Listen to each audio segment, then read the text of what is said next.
I feel like I'm like in a herd of buffalo, and they're all stampeding toward a 1,000-foot drop-off, and they're just running over the edge. And I'm in that herd. And I'm like, I ain't going there, you know. I'm not going to go down that way.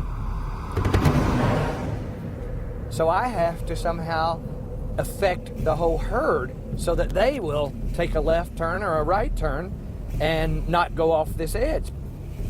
And so if humanity takes the planet down the tubes, I'm dead. I'm trying to save my ass.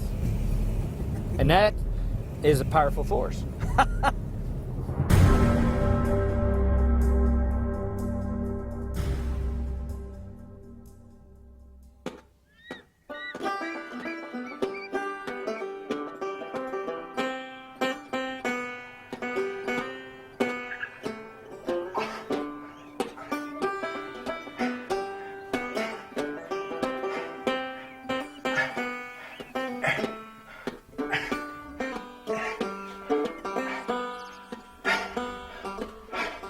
Wonderful, inventive, unique person who looks at life in a different way from most people. Yes, always full of ideas. In fact, when Mike becomes quiet, you know that there's an idea hatching. Ahead of his time, unusual, likes to do things his own way, stubborn.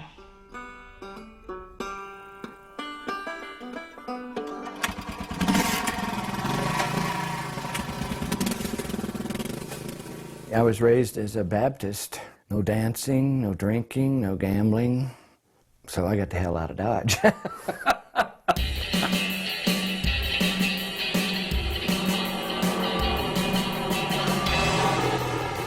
I went to architectural school in the University of Cincinnati, took all the architectural courses, got my degree, and I began right then to think that architecture as it stood then was worthless. Had nothing to do with the planet. It had barely had anything to do with people and what they needed.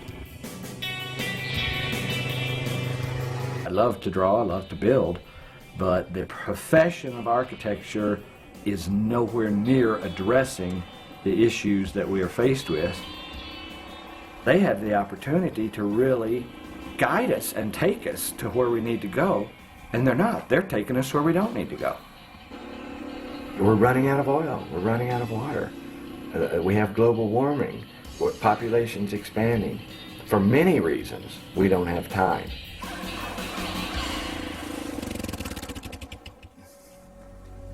We need to be doing something now, tomorrow morning. To get your black water under control? Yeah. All right.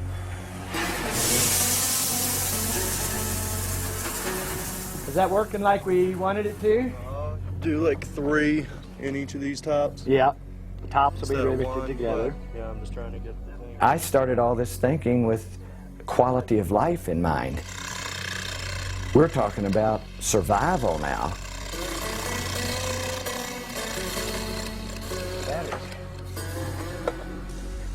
It's all good. So it's 24 and a half with no sun and power being used.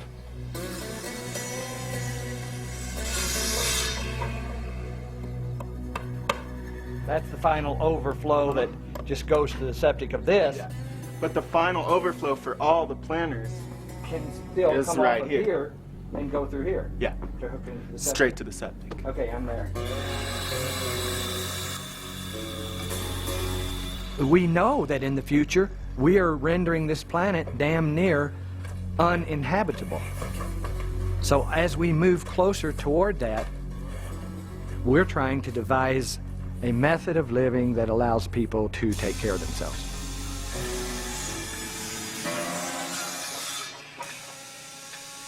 The Phoenix.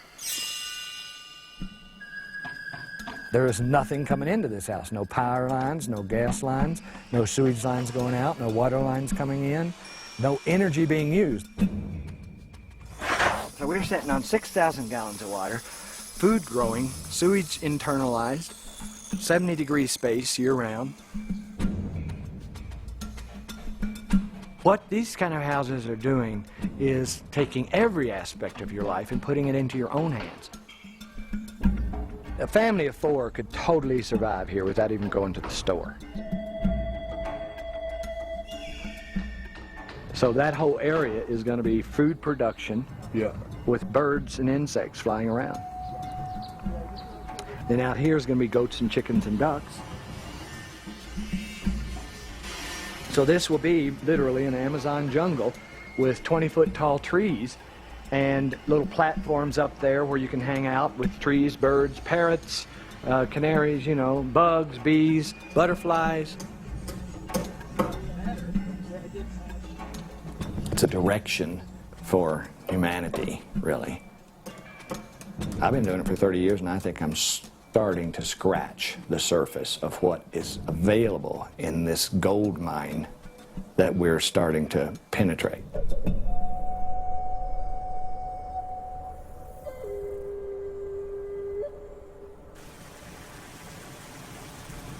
K-Town Solar 1019, the world's most powerful solar radio station, and it's time to open up the sports page for today. And I got to tell you, what a wild, and I mean wild, week it was in high school football playoffs over the weekend. 2 of the most shocking results, I think, in the history of high school football.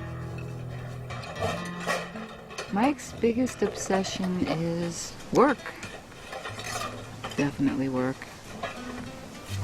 And I wake up in the middle of the night to get a drink of water or something. There's Mike laying there, staring into space.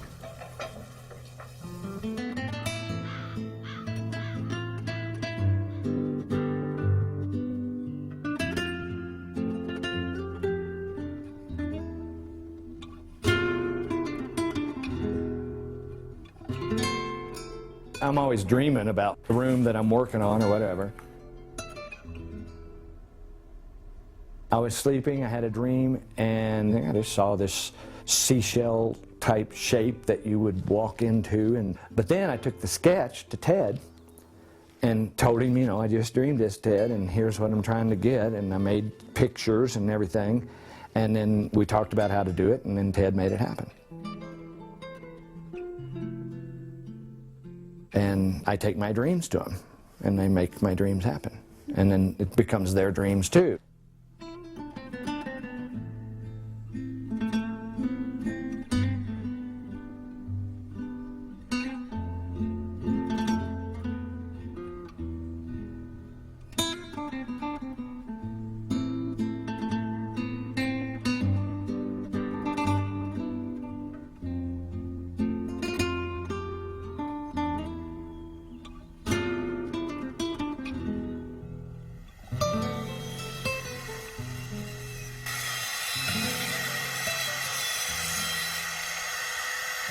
And the bottles, they're jewels, you know.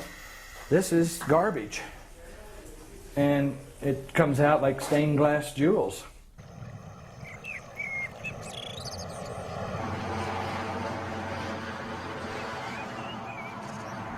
My dad saved everything. Mayonnaise jars, milk cartons, keys. He saved everything in the basement. And you go down there, and every mayonnaise jar that we had ever used was down there. He didn't know what to do with them. He didn't really have uses for them. He just said, that's too good to throw away.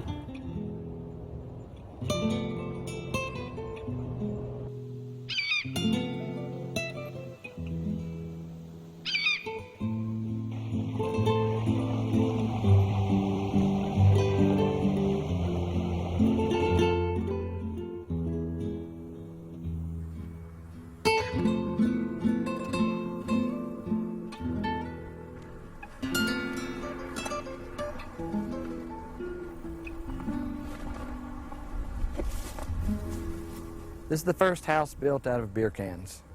It's called the thumb house because it looks like a thumb. See, it's actually in as good a repair as any of the ones after it.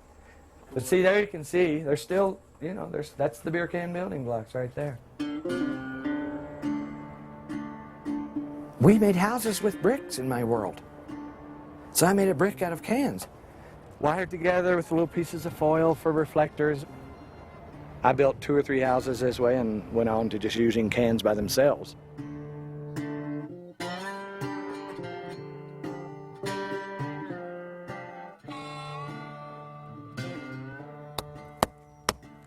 solid wall 35 years later. First hint of the beginning of orienting windows to the south. I was just getting aware of the fact that you can get some solar gain into a room by doing this.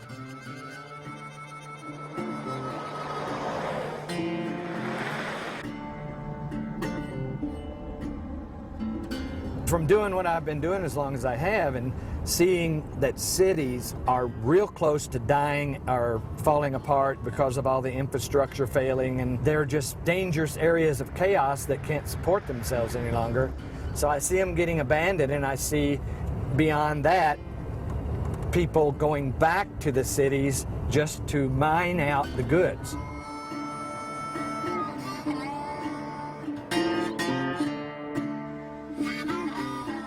What else do we have on this planet that we throw away and we have it in abundance? Tires. Tires were resilient and thermal and super strong and didn't take cement, and you know, you can build a whole tire wall with dirt and a shovel and tires. He's totally obsessed. He's very one-pointed, very single-minded, and yeah, he has very strong focus for certain things.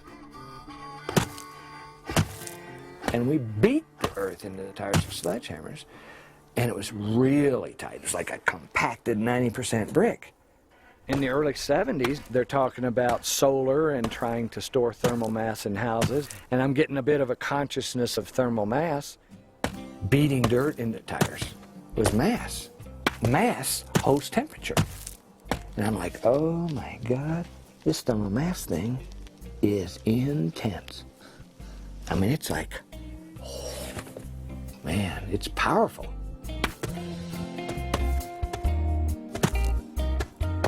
Thermal mass, once you have established it around you, it doesn't go away.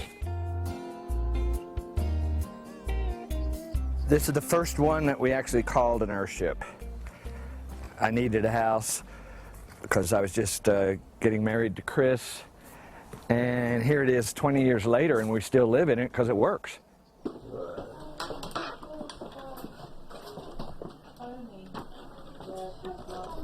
Very simple, easy to build.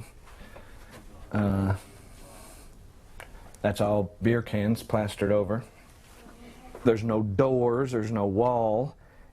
It's basically a series of U-shaped rooms, all connected with a greenhouse. All of the glass is facing the sun, and the low winter sun comes right in and floods the house and is absorbed into the massive walls of the tires and just stored there. Just heating-wise, there's just no heating bill. There's no heating or cooling bill here. We have a fireplace. We use it on Christmas. And that's it. It's a big deal to get ready for winter here because you can die because it gets 30 below, even 35 below 0 Fahrenheit here. Your tongue can freeze to your lips if you aren't careful. It gets that cold. And here we've been living here almost 20 years with no heating system. That takes a huge bit of stress off of the person, but it also takes it off of the planet.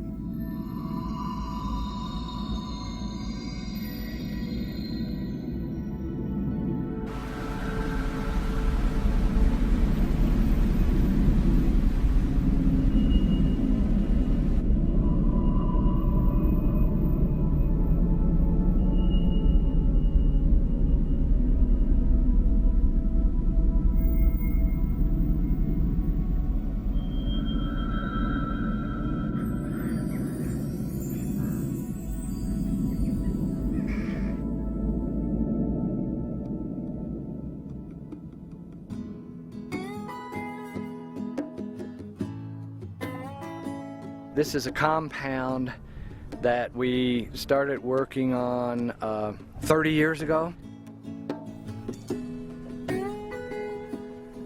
This is like a little testing site, really.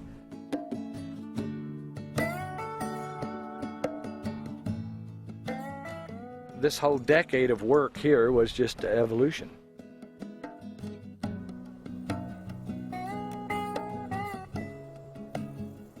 You couldn't worry about what it looked like, you just wanted it to work. Then we built a giant windmill here that's been taken off of the building now, and it worked so well that we had to build a building around it because it was about to take off. It made a huge amount of power. So all of these buildings just represent trial and error experiments and a learning situation.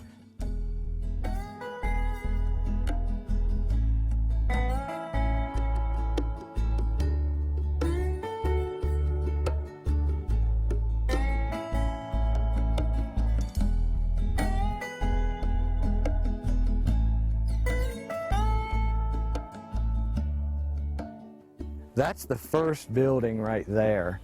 They call it the grandfather of earthships because it was the first building that really tried to put it all together. This was the first absolutely off of all grids building that we did, and maybe first one that was ever done.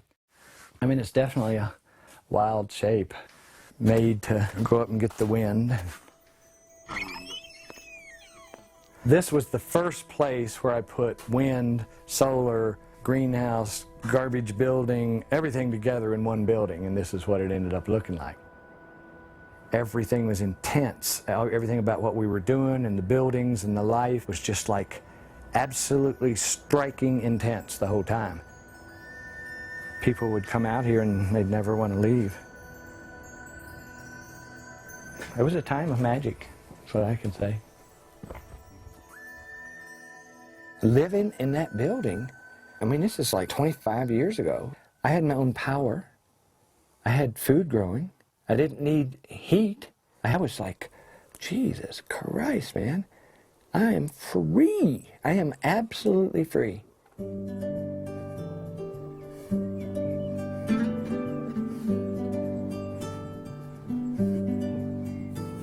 The state of mind that that put you in. You can get up in the morning and you own your life. I can do whatever I want because I don't have to do anything to stay alive. We have the potential to enhance the planet. Trees enhance the planet, so people could go way further. I can see the earth glowing like a sun just from what people do to it, just making the earth sing like music rather than shit floating in rivers and chemicals in the air and stuff like that. I've always thought that if you're doing something right for people, they'll find you. We put it out there on the website. We wrote books that got out there. Of course, all the magazine articles and everything got out there, and it attracted some people that ended up working for us. They became our crew. Just three of us are coming back then. It's not so much an adoption, it's more like a punishment, maybe? Or a parasitic relationship, one of the two. Well, whatever it is, we can't get rid of it, so we're trying to all live with it. I found Phil in a bus station crying. I took him in under my wing, and here he is. Look at this drawing. I mean, I couldn't build a damn thing from that. This is Ted. What did you mean? How did Ted get here? He was shit on a rock, I believe. Why am I doing this?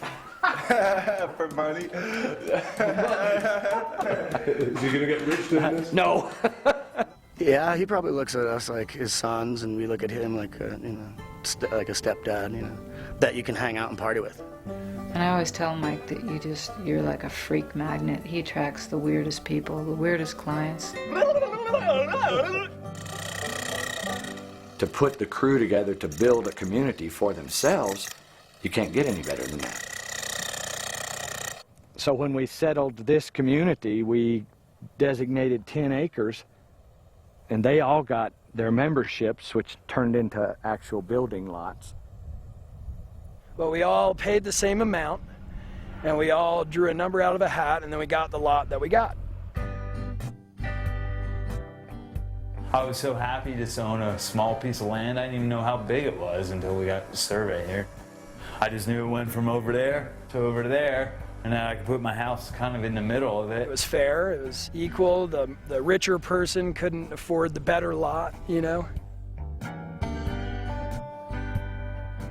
There were people that got in for very, very affordable prices. You know, a down payment less than spending a night out on the town at a fancy restaurant. It was late September when we got out here, and the first snow was starting to fall, and we got out here late afternoon.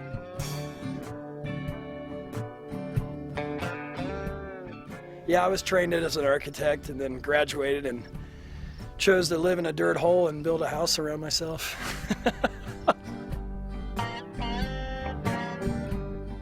Pitch my tent. It's windy as fucking hell. I'd come home from work and my tent would be like blown over.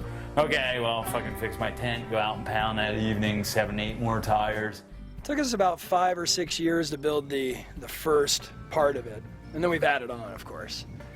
But, you know, we did it on weekends and out of pocket.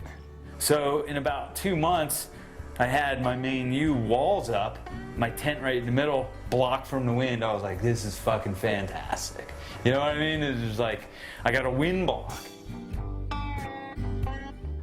We lived on the site in a little tarp structure in the bottom of the excavation here. Living in dirt, I'm living in an uninsulated space. My water would freeze overnight. I mean, I didn't have a flush toilet until this February, 11 years later.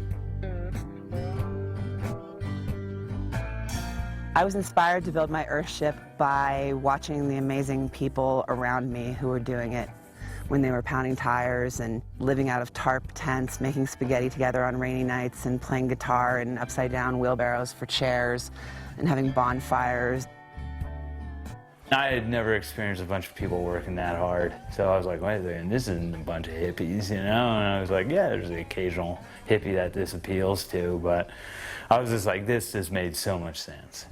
Their story of them building their earthships with half-baked ideas that weren't as cool as they are now and doing it themselves on no money and working for us, trying to make a little money to get by on while they're doing it.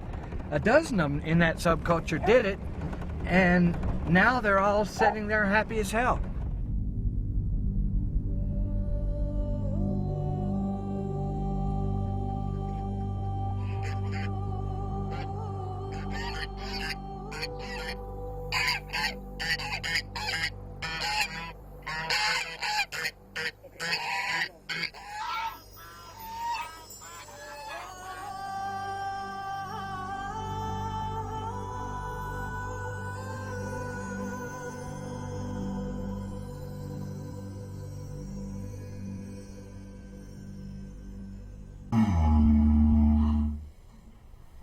I was gonna say because we have a spider in our house. She doesn't know the difference between this house and a, you know, a conventional home like that I grew up in. But it's just part of her that the house takes care of her and supplies power and heats itself and has plants that provide food, and you know, and the water comes from the roof. She knows all that, and she thinks that's the way it is, and that's the way everyone needs to think.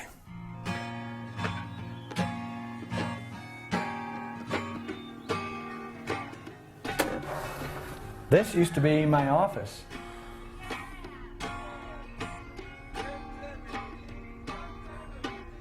It's really probably about 30 years old. And these are the old gallon creosote cans. You know, so we were just using everything. This one was supposed to make you fly like a crow. So we wanted the vision of living this way to take off. But we were in Magic Land, for sure, for a long time.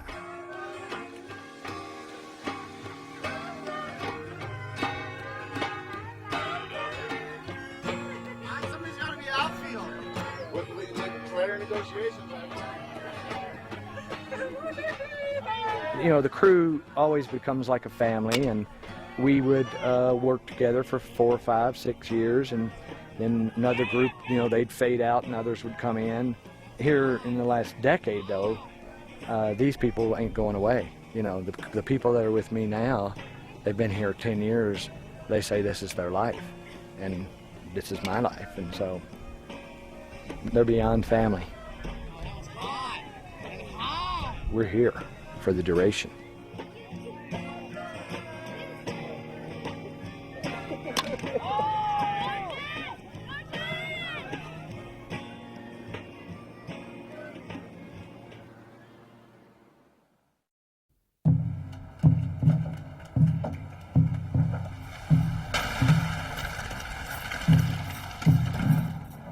You discover gold in your backyard, you have to work to keep it a secret.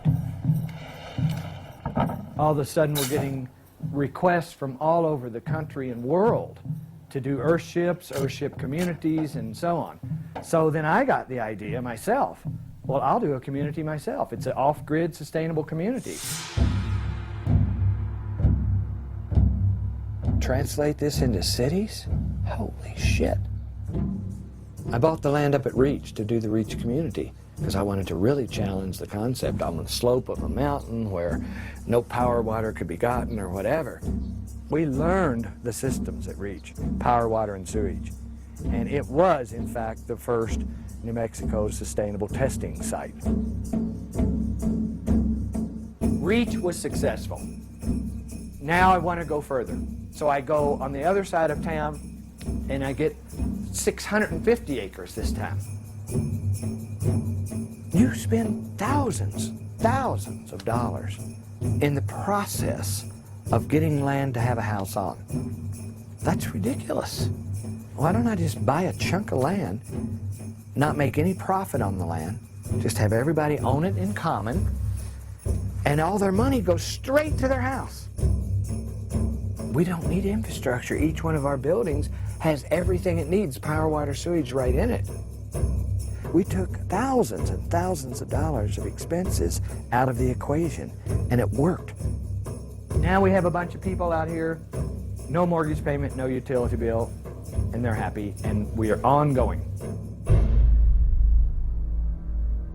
I'm not saying that I really consciously wanted to use people as guinea pigs. But I was using a life situation as a guinea pig in a sense, because it could not work out for you. People piss and moan if there's the slightest little problem, and you learn from that. If they're all complaining about it being too hot or too cold or not enough electricity or not enough water, we're going to learn and we're going to fix it.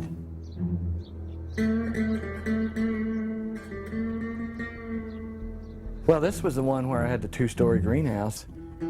It originally had a sloped front face on it, which just basically caught too much sun. And it was too hot.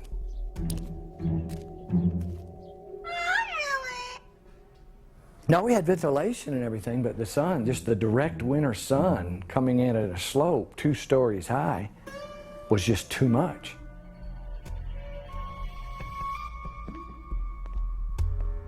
Some guy wanted to buy the house. He's a rich kid who came out here to just be in the wilderness, and said, I'll pay anything for it. And I said, okay, I'll have you sign a release that it is an experimental house and you can buy it. Calls me up like a couple of months later and has me come over. Says, will you come over? I got a problem.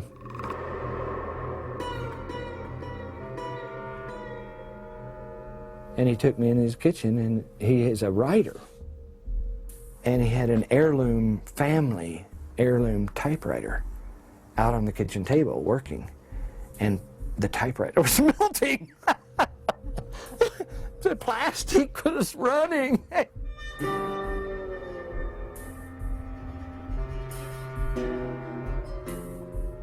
I learned that this is powerful. You know, I want to learn to control it. And I'm just glad I didn't kill anybody, you know, fry a baby or something. You know, fuck.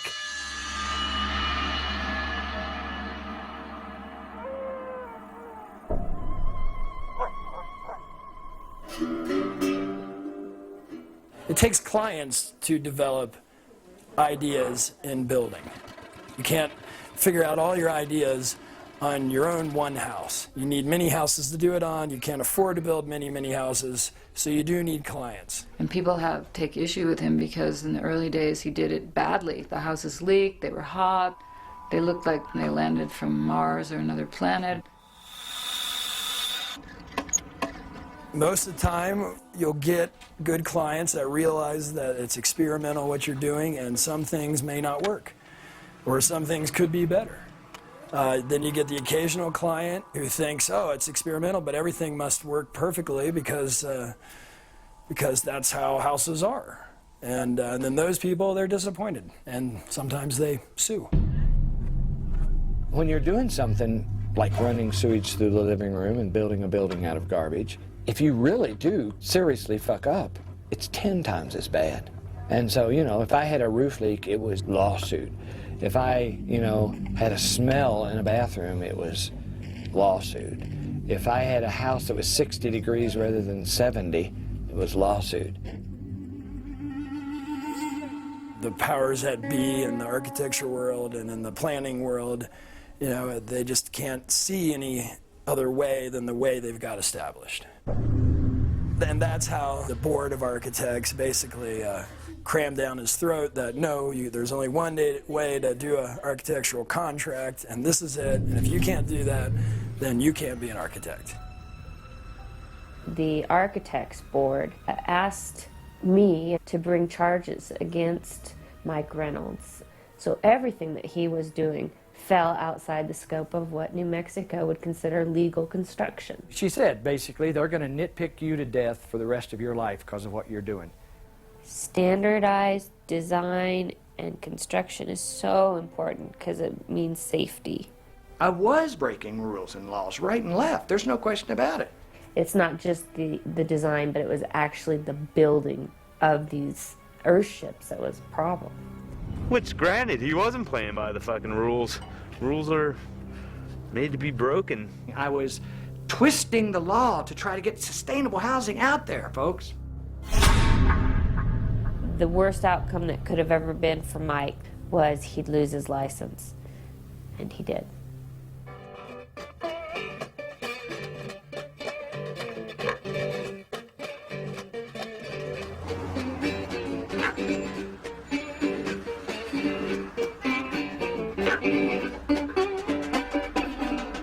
Every time we stuck our head out of the foxhole, we're getting our fucking face shot off. And the county writes me a letter saying that it has come to our attention that you have developed 3 communities which may be in violation of one or more of the aforementioned regulations. And here I was breaking every law in the book, and I said, well, Fred Navarra said I can do that. Well, he's dead. Who the fuck are you? Suddenly, there was a change of planning regime, and within a few weeks' time, everything started to go really badly for the company and for the community.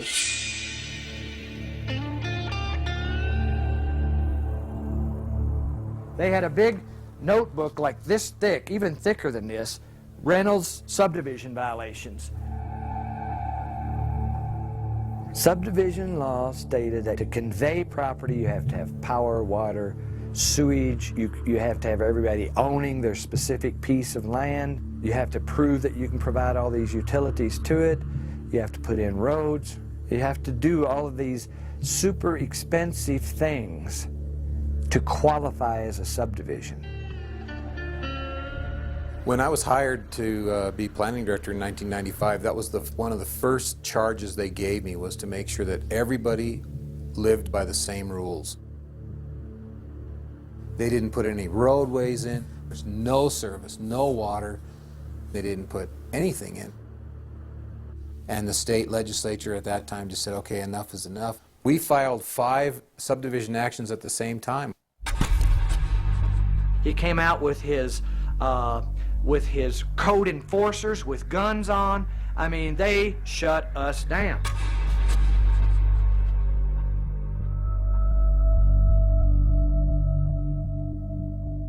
So I got busted on building, architecture, and subdivision all at the same time. I busted my ass for like 10 years to be an architect, and it was taken away from me. I mean, there's no way that's not going to shake you up to some extent in terms of questioning your own competence and abilities. And are you doing the right thing?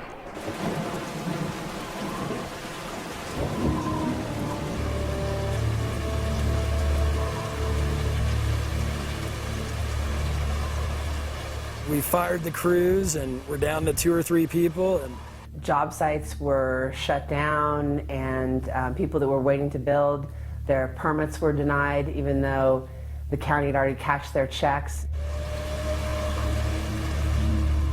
Spirits fell low and people moved out and there wasn't a lot of work, and you felt like the county was disapproving of what you were doing even though you were trying to do something good for yourself. Even logic failed at that point to some extent because there were so many things against me. I'm looking at like I've lost my method of livelihood, I've lost my respect, I've lost my credentials. Basically, I had lost everything. What do I do? When people ask you what your heroes are or who your people that influenced you or impressed you, one of the first ones I ever say is Noah, of course. He built a boat, a wooden boat, giant wooden boat out in the middle of a desert, and there was no sea around, and he was building a boat, and they were calling him a fool. But he saw something coming.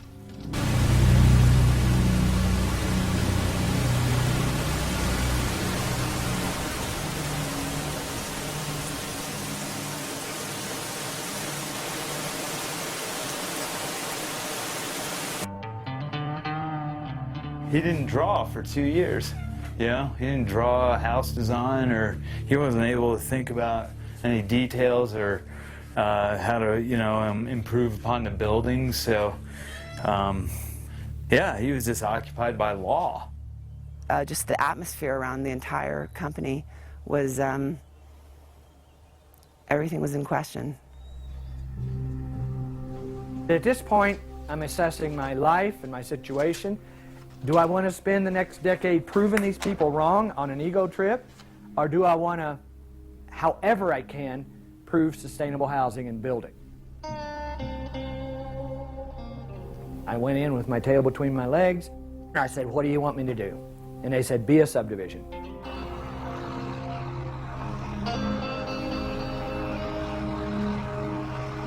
To make the Greater World a legal subdivision, Mike had to develop it in phases and then have the county come in and inspect every phase.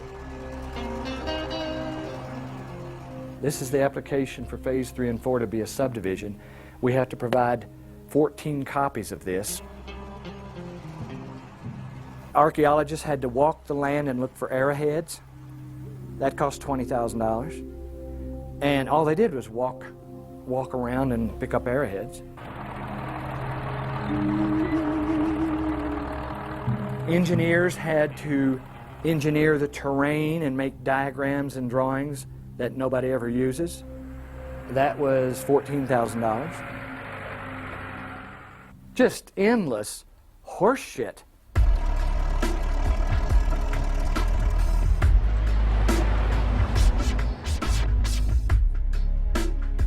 We have a person who could not see any bigger than the rule book. And I think that's the issue that we have before us right now on this planet. We got lots of people that can't see any bigger than the rule book, and beyond the rule book is global warming. The amount of expense and time, I mean, it was years of his life and other people's. It took us 7 years to completely get the entire development open again. Yes. Yes. What up, Mike? Hubba, hubba, hubba.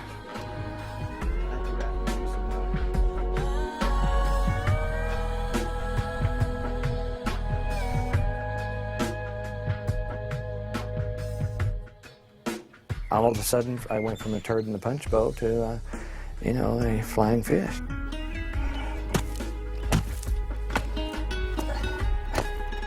They now see him as a shining example of how to create a subdivision in Taos County. Jumped through all the hoops and became a legal subdivision, selling acres of land and lots and building a repetitive little generic house.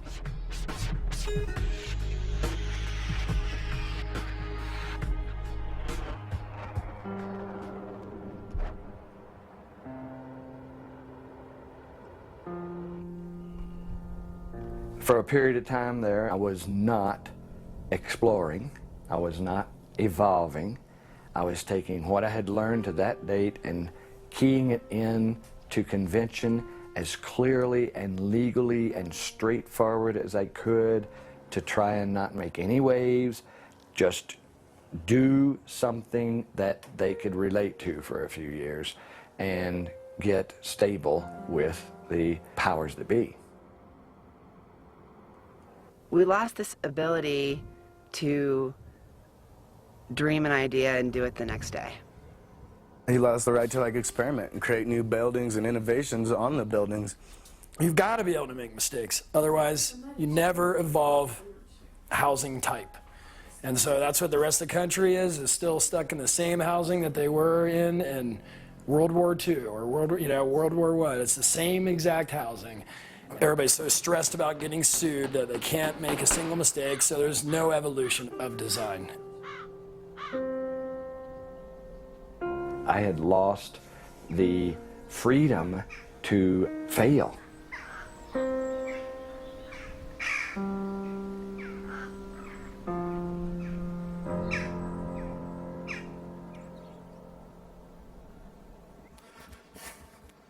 We're facing a future where we're really going to, on an individual basis, going to have to take care of ourselves.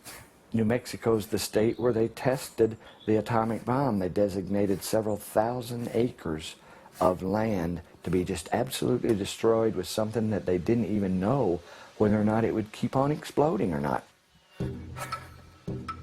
They took extreme risks in the interest of national security.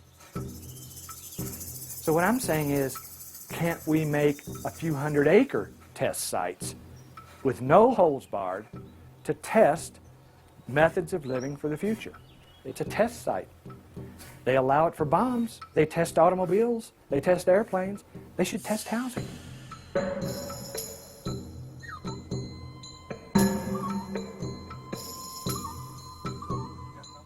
At this point, then, I began to realize that we needed a change in law and legislation to open the door for these kind of things to emerge. This time I wasn't going to fight the county. This time I was going to fight the state.